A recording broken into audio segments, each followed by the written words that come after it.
Dengar Wulan, untuk semua keperluanmu ini, aku sudah mengeluarkan 10.000 rupiah.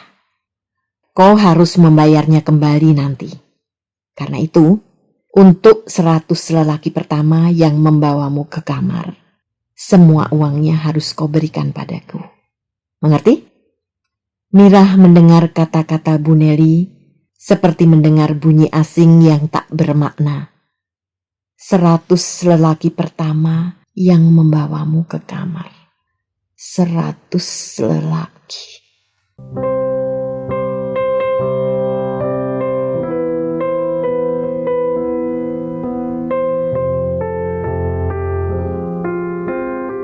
Debu dan Mutiara, karya Tuti Nonka, narator Hanifah Abu Marzuki.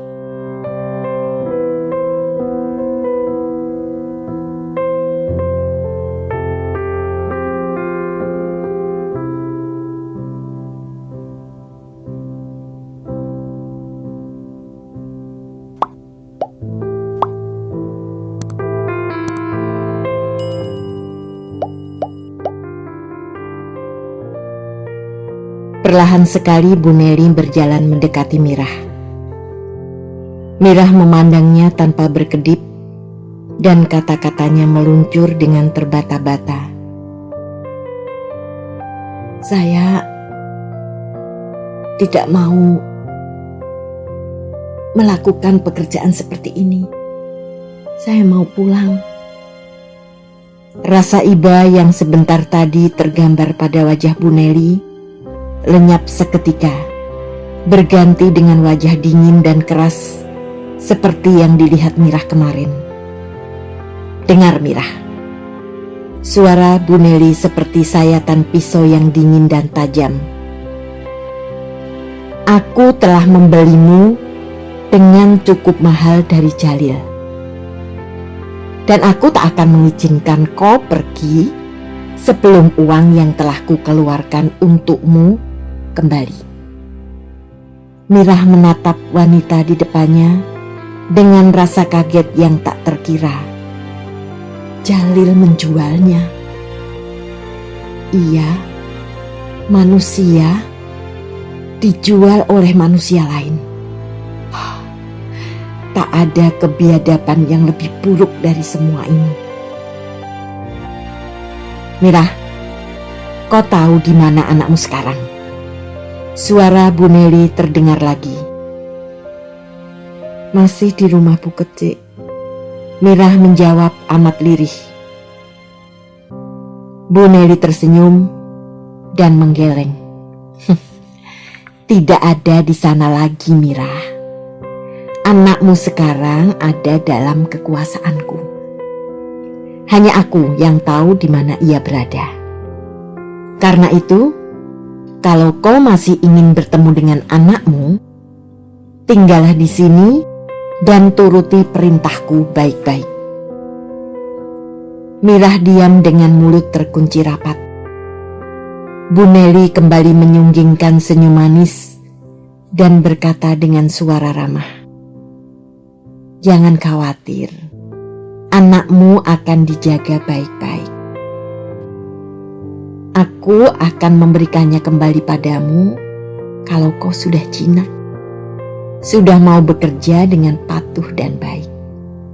Percayalah, kau akan menyukai pekerjaan ini, dan kau tak punya pilihan lain, kecuali kalau kau ingin kehilangan anakmu. Kau mau lapor ke polisi? Tidak bisa, Mirah, sebab kau seorang pelacur. Polisi tidak akan menghiraukan pengaduan pelacur. Kau malahan akan ditangkap dan dihukum, sebab pelacur dilarang polisi. Mengerti kau, Mirah? Pelacur. Kata itu berdentang-dentang di kepala Mirah. Itulah pekerjaan yang menjeratnya kini. Pekerjaan paling rendah yang bisa dilakukan oleh seorang perempuan. Dan ia tak punya daya untuk melepaskan diri dari jerat itu. Tangan dan kakinya bebas, Tapi jiwanya dirantai oleh jiwa yang terdapat pada diri anaknya, Siti. Bu Neli tersenyum melihat segala perlawanan telah runtuh dari diri Mirah. Ia telah berhasil mematahkan semangat perempuan muda itu, dan untuk seterusnya, segala sesuatu akan berjalan sesuai dengan kehendaknya. Sekarang, kau harus mandi. Sebentar lagi seorang kawanku akan datang untuk membuatmu kelihatan lebih cantik. Kau harus belajar bersolek, supaya tamu-tamu senang melihatmu. Mirah tetap membisu. Ketika Bu Neli memegang lengannya dan mengangkatnya berdiri, ia pun berjalan ke kamar mandi seperti sebuah robot. Bu Neli memberinya sehelai baju lagi dengan celana dalam dan BH. Potongan baju itu pun sama dengan baju merah yang kemarin dipakainya. Ia harus menerima, tak ada pilihan lain. Tengah hari, seorang wanita cantik yang ramah dan banyak senyum datang ke kamar Mirah dengan diiringi Bu Neli. Wanita itu meletakkan beauty case-nya di meja dan menyuruh Mirah duduk di depan cermin. Dipegang-pegangnya rambut Mirah yang panjang, lalu disisirnya cepat-cepat hingga Mirah merasa kulit kepalanya hampir terkelupas. Mestinya kau bawa saja dia ke salonku, Nel. Kan bisa ku keriting. Wanita itu berkata sambil menjepit rambut Mirah ke atas. Ah, tidak perlu. Rambut keriting membuat wajah anak-anakku seperti perempuan binal. Bu Neli menjawab. Wanita yang menyisir rambut Mirah terkekeh. Padahal anak-anakmu gadis-gadis alim, bukan ya? Harus tampak begitu. Lelaki-lelaki yang datang kemari adalah mereka yang berselera tinggi, Chris. Dan mereka selalu percaya gadis-gadisku baru sehari keluar dari biara. Bu Neli tertawa. Dan Mirah ini, kurasa wajahnya cocok sekali untuk peran gadis suci. Siapa namanya? Mirah. Oh, belum kubuatkan nama baru. Bagaimana kalau Yana? Bagus tidak? Rasanya tidak cocok, Nel. Kecantikan gadismu ini cantiknya gadis Jawa. Jadi namanya juga harus nama Jawa. Kasih nama Wulan saja. Atau Rini. Kedua wanita itu membicarakan Mirah seolah-olah Mirah hanyalah sebuah patung bisu. Wanita yang dipanggil Bu Neli dengan sebutan Chris menurunkan selapis rambut Mirah dan mengguntingnya sebatas bahu. Selapis demi selapis rambut Mirah diturunkan dan gunting dengan rapi membabatnya hingga rata. Gumpalan-gumpalan rambut hitam panjang berjatuhan ke lantai, bersamaan dengan keruntuhan martabat wanita yang memilikinya. Mirah memandang bayangan wajahnya di cermin yang kini berambut pendek dengan air mata berlinang. Rambut kebanggaannya, rambut kesayangan Kang Samin. Hapus air matamu, Wulan, dan perhatikan bagaimana Tante Chris mendandani wajahmu. Kalau kau sudah mulai bekerja, tak seorang pun akan membantumu bersolek. Bu Neli berkata dengan tajam. Tante Chris mengikalkan rambut Mirah dengan sisir blow, lalu mencabuti alisnya hingga berbentuk indah. Sesudah itu, bermacam-macam krim dioleskan ke wajah Mirah, disusul bedak, lipstik, dan eyeshadow. Mirah hampir-hampir tak mengenal lagi wajah yang terpantul dari cermin di hadapannya.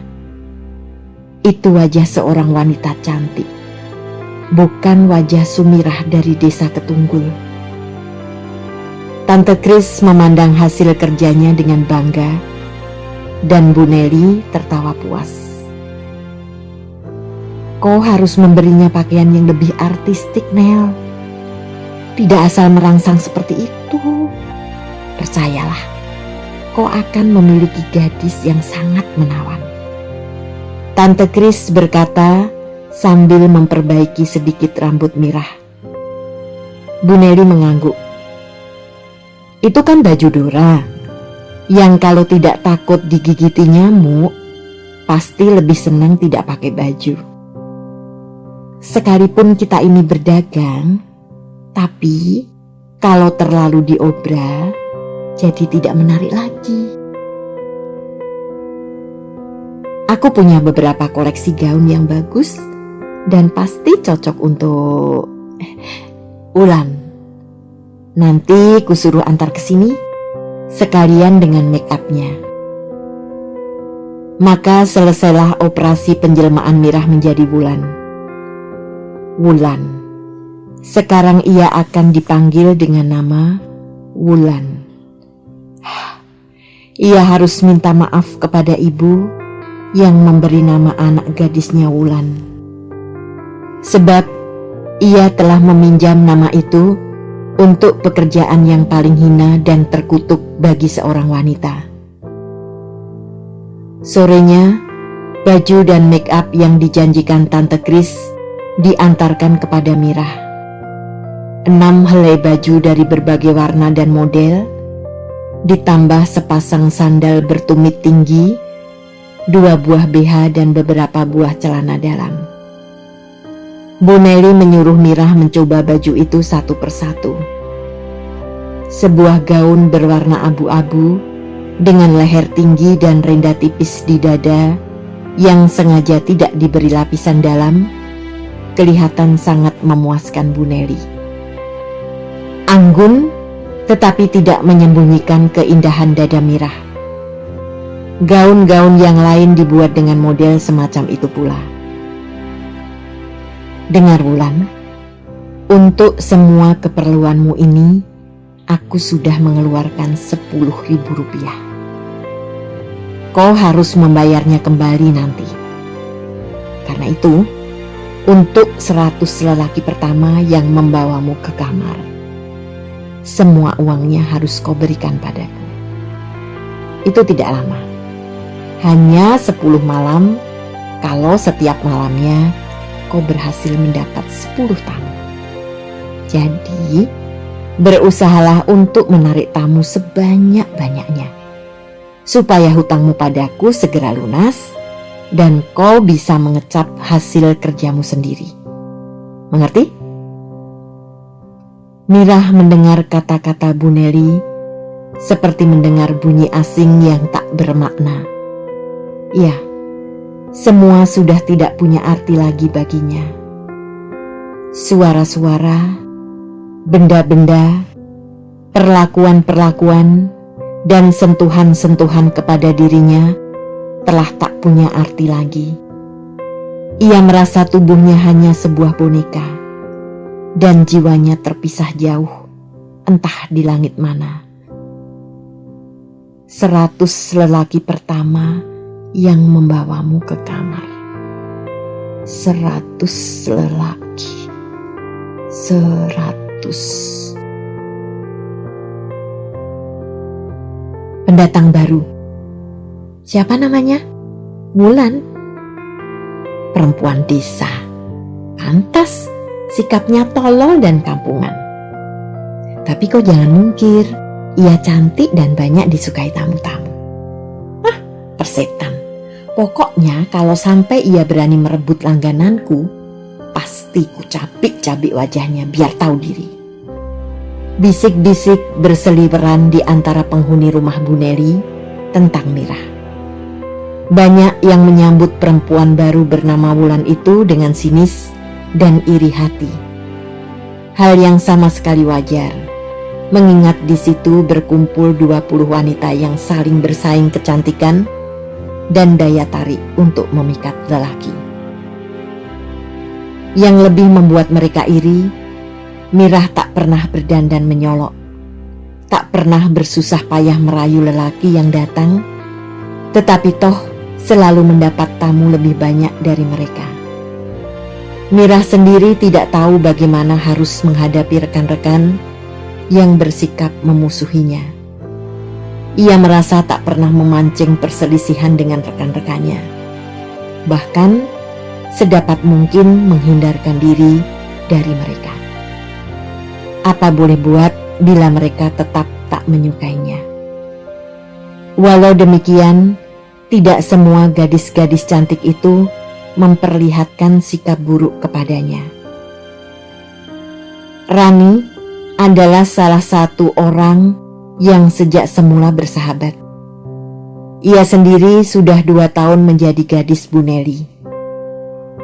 Senasib dengan Mirah, Rani adalah anak desa yang datang ke kota untuk mencari penghidupan yang lebih baik. Kesamaan latar belakang itulah yang membuat keduanya dapat saling mengerti persoalan dan perasaan yang lain. Setelah menganggap Mirah cukup jinak, serta melihat kemampuannya menyedot tamu yang tidak mengecewakan, Bu Neli memindahkan Mirah ke kamar depan. Letak kamar di situ menunjukkan tarif dan kelas penghuninya. Pelacur yang tinggal di kamar depan menempati posisi yang lebih terhormat, karena tarifnya tinggi dan mempunyai kamar mandi sendiri di dalam kamarnya. Biasanya, mereka pendatang-pendatang baru yang masih segar dan cantik, jenis yang paling disukai oleh om-om berkantong tebal. Yang tinggal di belakang adalah wanita-wanita malang yang tak bisa lagi menyembunyikan jumlah usianya, atau mereka masih muda tetapi terlalu cepat layu. Saat yang paling menyakitkan adalah ketika seorang harus pindah dari kamar depan ke kamar belakang. Itulah saatnya harga diri mereka runtuh, yang seringkali juga berarti merosotnya penghasilan ke titik terendah. Banyak yang tidak tahan oleh perubahan nasib ini dan memilih pergi dari tempat itu untuk bersolo karir atau memulai profesi baru sebagai mucikari. Jam 10 pagi, Mirah masih tergolek di tempat tidurnya yang kusut masai. Tubuhnya lesu dan matanya berat oleh kantuk.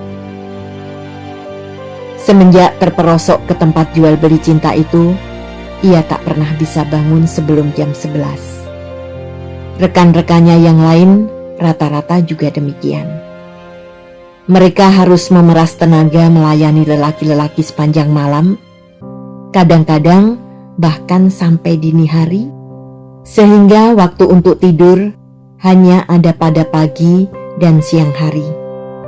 Itu pun kadang-kadang masih terganggu oleh lelaki-lelaki yang hanya bisa melepaskan diri dari pandangan istrinya pada pagi hari.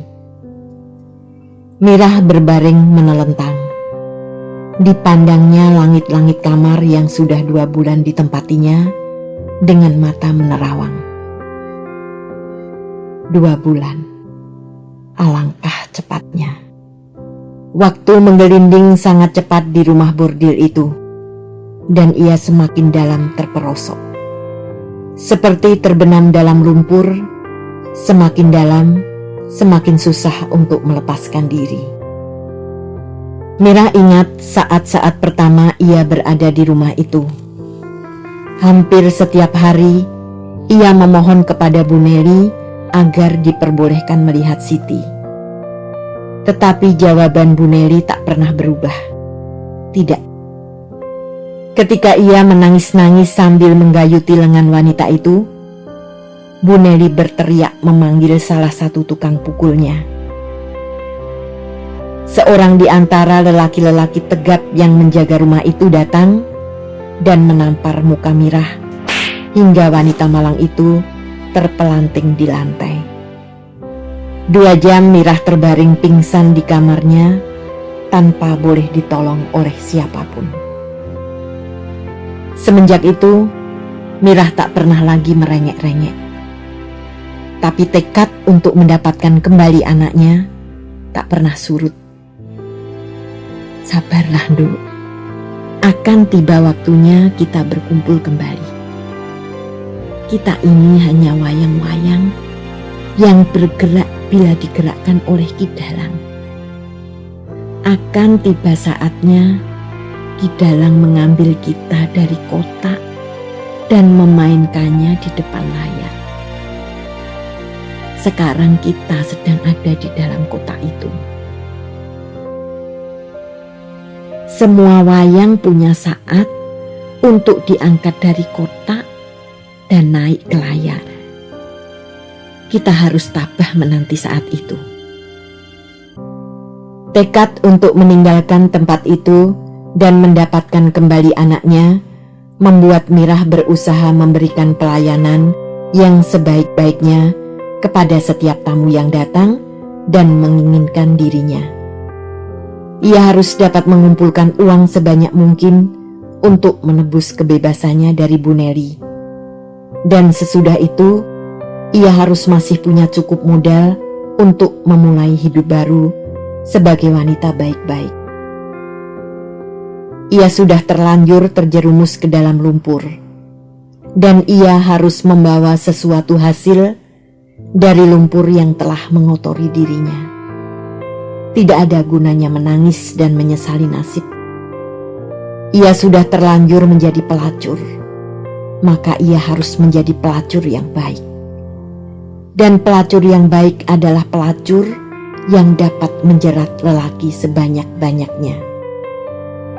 Penderitaan yang menekan kehidupan semenjak kecil membuat Mirah menjadi wanita yang keras hati dan kadang-kadang bersikap sinis kepada nasibnya sendiri. Yah, mengapa harus merengek-rengek kepada nasib kalau sang nasib sendiri tak pernah bersikap baik kepadanya?